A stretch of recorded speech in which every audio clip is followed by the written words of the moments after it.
जय जगन्नाथ। मु ज्योतिर्विद शिवानंद शतपथी आज उपस्थित कार्यक्रम में ग्रह मानकर भूमिका जड़े व्यक्ति विषय क्यारियर को भाया प्रभावित करता है, साधारणतः कर्मक्षेत्र को भाया प्रभावित करता है, मुझे विषय किसी आलोचना करुँच। देखा गले साधारणतः जड़े व्यक्ति विशेष जन्मकुंडली 9टी ग्रहर साधारणतः भूमिका रही है। राहु, केतु, मंगल, शनि और रवि ये 5टी ग्रह साधारणतः पाप ग्रह बा मैलिफिक प्लानेट कहुए। एम छाड़ी अवशिष्ट जो मैंने रहिले धरा चंद्र, शुक्र, बृहस्पति एमाने साधारणतः उत्तम ग्रह अटंती, जो मैंने शुभकर्तारी ग्रह अटंती और जन्मकुंडली एम प्रभाव भल भाव परिलक्षित होता है। तेबे राहु, केतु, मंगल एमानकर मध्य भूमिका कर्मक्षेत्र यथेष्ट अधिक साब्यस्त होता। धरा जाऊ जड़े व्यक्ति विशेष साइंटिफिक अचिवमेंट क्षेत्र में बा जड़े भल साइंटिस्ट होगा चाहूँगी से क्षेत्र में साधारणतः राहुर भूमिका अग्रणी रही है। जो मैंने टीचिंग लाइन में भल परफॉर्मेंस करने चाहूँगी क्यारियर कर चाहूँगी से क्षेत्र में बुध और बृहस्पति भूमिका यथेष्ट अधिक रही है। तेज केतुड़े पापग्रह अच्छा जो मैंने कर्मक्षेत्र में दशम ग्रह अवस्थान कर पापग्रह संजोग होता से कौन पापग्रह खराब दृष्टि देखु से क्षेत्र में साधारणतः व्यक्ति विषय क्षेत्र में जो देखा जाए कौन ना से क्यारियर बनवा चाहूँ किसी ना कि बाधा विघ्न पशि आए। तेज एम क्षेत्र देखा गले धरा जाऊ गोटे प्लानेट बा ग्रह हूँ मंगल। साधारण जिते सब बड़ बड़ दक्ष पुलिस कर्मचारी, मिलिटारी पर्सनेल एम था सामरिक कर्मचारी से क्षेत्र में मंगलर भूमिका यथेष्ट अधिक थाए। टीचिंग लाइन जॉब करता लोक क्षेत्र में साधारणतः शिक्षक, रीडर, प्रोफेसर एम क्षेत्र में रिसर्च करता व्यक्ति क्षेत्र में बुधर भूमिका यथेष्ट आगे थाए। साधारणतः रवि गोटे हूँ साधारणतः सरकारी चाकरी के साहय कर भल भाव प्रभावित करता गोटे ग्रह अटे। जो मानक जन्मकुंडली नवम स्थान और दशम स्थान बा कर्मगृह दशम स्थान में रविर प्रभाव अधिक थाए से क्षेत्र देखा जाए से अधिकंतु क्षेत्र में गवर्नमेंट सर्विस बा सरकारी चाकरी कर आशा अधिक थाए। तेज साधारणतः गोटे देखा गले बृहस्पति गोटे ग्रह यह साधारणतः देवग्रह बा शुभग्रह बोली कहुए। जो मानक जन्मकुंडली आत्माकार ग्रह बा ग्रहर अंशबल को हिसाब ने गले जो मैंने डिग्री बा अंशबल उपर अधिक था से आत्माकार ग्रह बोली कहुए। जदि जनक जन्मकुंडली व्यक्ति विशेष भाव देखा गले बृहस्पति ग्रहटी आत्माकार ग्रह बोली साब्यस्त होता है से प्रभाव नवांश चक्र अधिक थाए से क्षेत्र में साधारणतः से मंदिर पूजा करने काम बा अर्चक काम कर यथेष्ट से साहय करता है। टीचिंग लाइन और पढ़ापढ़ी लाइन साहय कर भल भल रीडर एवं प्रोफेसर होगा क्षेत्र में से बृहस्पति ग्रहटी यथेष्ट अधिक साब्यस्त सुफल प्रदान करता।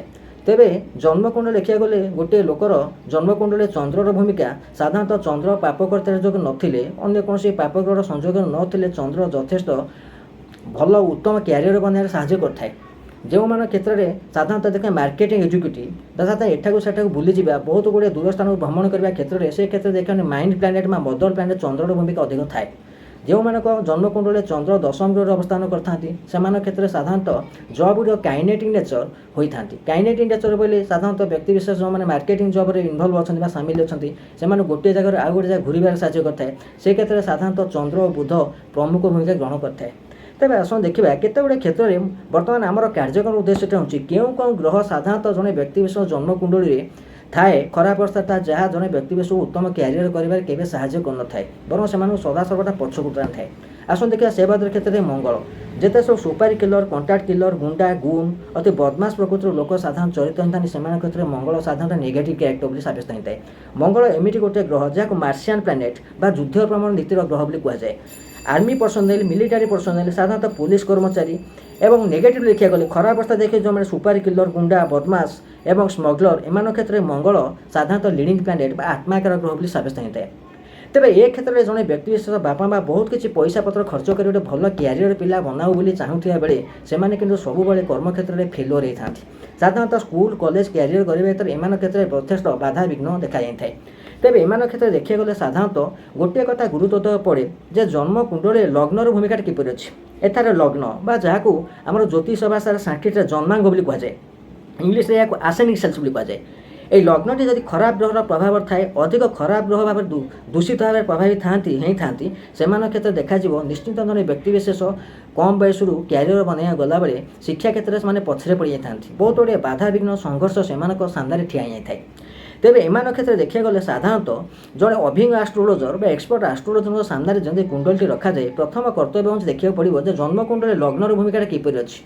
ଲଗ୍ନ ଯଦି ଅଧିକ ପାପଗ୍ରହ ସାମ୍ନାରେ ଥାଏ କିମ୍ବା ଚାରିପଟେ ପାପଗ୍ରହର ପ୍ରଭାବ ଅଧିକ ଥାନ୍ତି, ଲଗ୍ନାଧିପତି ଲଗ୍ନର ମାଲିକ ଗ୍ରହଟି ଅଧିପତି ଗ୍ରହଟି ସାଧାରଣତଃ ଡେବିଲ୍ ଏଇଟା ନିଚ ସ୍ଥାନ ଅବସ୍ଥାରେ ଥାନ୍ତି, ସେମାନେ ରାହୁ ମଙ୍ଗଳ ଇତ୍ୟାଦି ପାପଗ୍ରହର ପ୍ରଭାବରେ ଥାନ୍ତି। ସାଧାରଣତଃ ସେ କ୍ଷେତ୍ରରେ ଦେଖିବାକୁ ପଡ଼ିବ ଜନ୍ମକୁଣ୍ଡଳୀ ବୃହସ୍ପତିର ଭୂମିକା କେଉଁଭଳି ଅଛି। ତେଣୁ ଯେଉଁମାନଙ୍କ ଜନ୍ମକୁଣ୍ଡଳୀରେ ବ୍ରାହ୍ମଣ ଗ୍ରହ ବା ଦେବଗୁରୁ ବୃହସ୍ପତିଙ୍କ ଭୂମିକା ଯଥେଷ୍ଟ ଅଧିକ ନଥାଏ, ସେମାନଙ୍କ କ୍ଷେତ୍ରରେ ସାଧାରଣତଃ କ୍ୟାରିୟର ବନେଇବାରେ ଯଥେଷ୍ଟ ଅସୁବିଧା ସାମ୍ନା କରିବାକୁ ପଡ଼ିଥାଏ। ତେଣୁ ସର୍ବାଦୌ ପ୍ରଥମ କର୍ତ୍ତବ୍ୟ ହେଉଛି ଯେ ପ୍ରତ୍ୟେକ ବ୍ୟକ୍ତି ବିଶେଷଙ୍କ ଜନ୍ମକୁଣ୍ଡଳୀରେ ସେମାନେ କମ୍ ବୟସ ଭିତରେ କ୍ୟାରିୟର ବନେଇବାକୁ ଚାହୁଁଥାନ୍ତି, ସାଧାରଣ ହାଇସ୍କୁଲ କ୍ୟାରିୟର ବା କମ୍ ବୟସରେ ପଢ଼ାପଢ଼ି କରୁଥିବା ସମୟରେ ସେମାନଙ୍କ ଜନ୍ମକୁଣ୍ଡଳୀରେ ପ୍ରଥମେ ଲକ୍ଷ୍ୟ କରିବାକୁ ପଡ଼ିବ ଯେ ଲଗ୍ନଟି କେଉଁଭଳି ଅବସ୍ଥାରେ ଅଛି। ପ୍ରଥମେ ସେମାନଙ୍କ ଲଗ୍ନାଧିପତି ଗ୍ରହ ଓ ଲଗ୍ନକୁ ଚାହିଁ ସାଧାରଣତଃ କୌଣସି ଗୋଟେ ଷ୍ଟୋନ୍ ପିନ୍ଧିବା, କୌଣସି ଗ୍ରହର ଅଧିପତି ଦେବାଦେବୀଙ୍କୁ ସାଧାରଣତଃ ପ୍ରାର୍ଥନା କରିବା ଇତ୍ୟାଦି କେତେଗୁଡ଼ିଏ କାମ ସେମାନଙ୍କୁ ଯଥେଷ୍ଟ ଭଲ କ୍ୟାରିୟର କରିବାରେ ସାହାଯ୍ୟ କରାଇଥାଏ। ଏ କ୍ଷେତ୍ରରେ ସର୍ବପ୍ରଥମ ପ୍ରଥମ କର୍ତ୍ତବ୍ୟ ହେଉଛି ମହାଦଶା ଓ ଅନ୍ତର୍ଦଶାର ସ୍ଥିତିକୁ ଲକ୍ଷ୍ୟ କରି ପ୍ରତ୍ୟେକ ଲଗ୍ନକୁ ଚାହିଁ ମାର ଗ୍ରହ କେତେଗୁଡ଼ିଏ ଶୁଭ ଗ୍ରହର କେଉଁ ଭାବେ ଅଛନ୍ତି ସେମାନଙ୍କୁ ଲକ୍ଷ୍ୟ କରି ଗଲା ପରେ ଲଗ୍ନ ପାଇଁ କିଛି ଗୋଟେ ଭଲ ପ୍ରତିକାର କରିବାକୁ ପଡ଼ିଥାଏ। ଲଗ୍ନାଧିପତି ଗ୍ରହକୁ ଚାହିଁ ଏବଂ ବୃହସ୍ପତିର ସ୍ଥିତିକୁ ଚାହିଁ ଏହି ଦୁଇଟି କଥାକୁ ଲକ୍ଷ୍ୟ କରିବାକୁ ଗଲେ ସାଧାରଣତଃ ଏମାନଙ୍କ କ୍ଷେତ୍ରରେ ଜଣେ ଆଷ୍ଟ୍ରୋଡିମିଜ୍ ବା ଜ୍ୟୋତିଷ ପ୍ରତିକାର ହିସାବରେ ଯଦି କିଛି କରାଯାଇପାରିବ, ତେବେ ସେମାନେ ସାଧାରଣତଃ ଭଲ କ୍ୟାରିୟର ବନେଇବାରେ ସାହାଯ୍ୟ କରିଥାନ୍ତି। ମୁଁ ଆଜି ମୋର ଏ କାର୍ଯ୍ୟକ୍ରମ ଏତିକି ରଖୁଛି। ଯଦି କାର୍ଯ୍ୟକ୍ରମଟି ଆପଣ ପସନ୍ଦ ଆସିଥାଏ, ଏହାକୁ ଲାଇକ୍ ଓ ସବସ୍କ୍ରାଇବ୍ କରିବାକୁ ଅନୁରୋଧ। ନମସ୍କାର।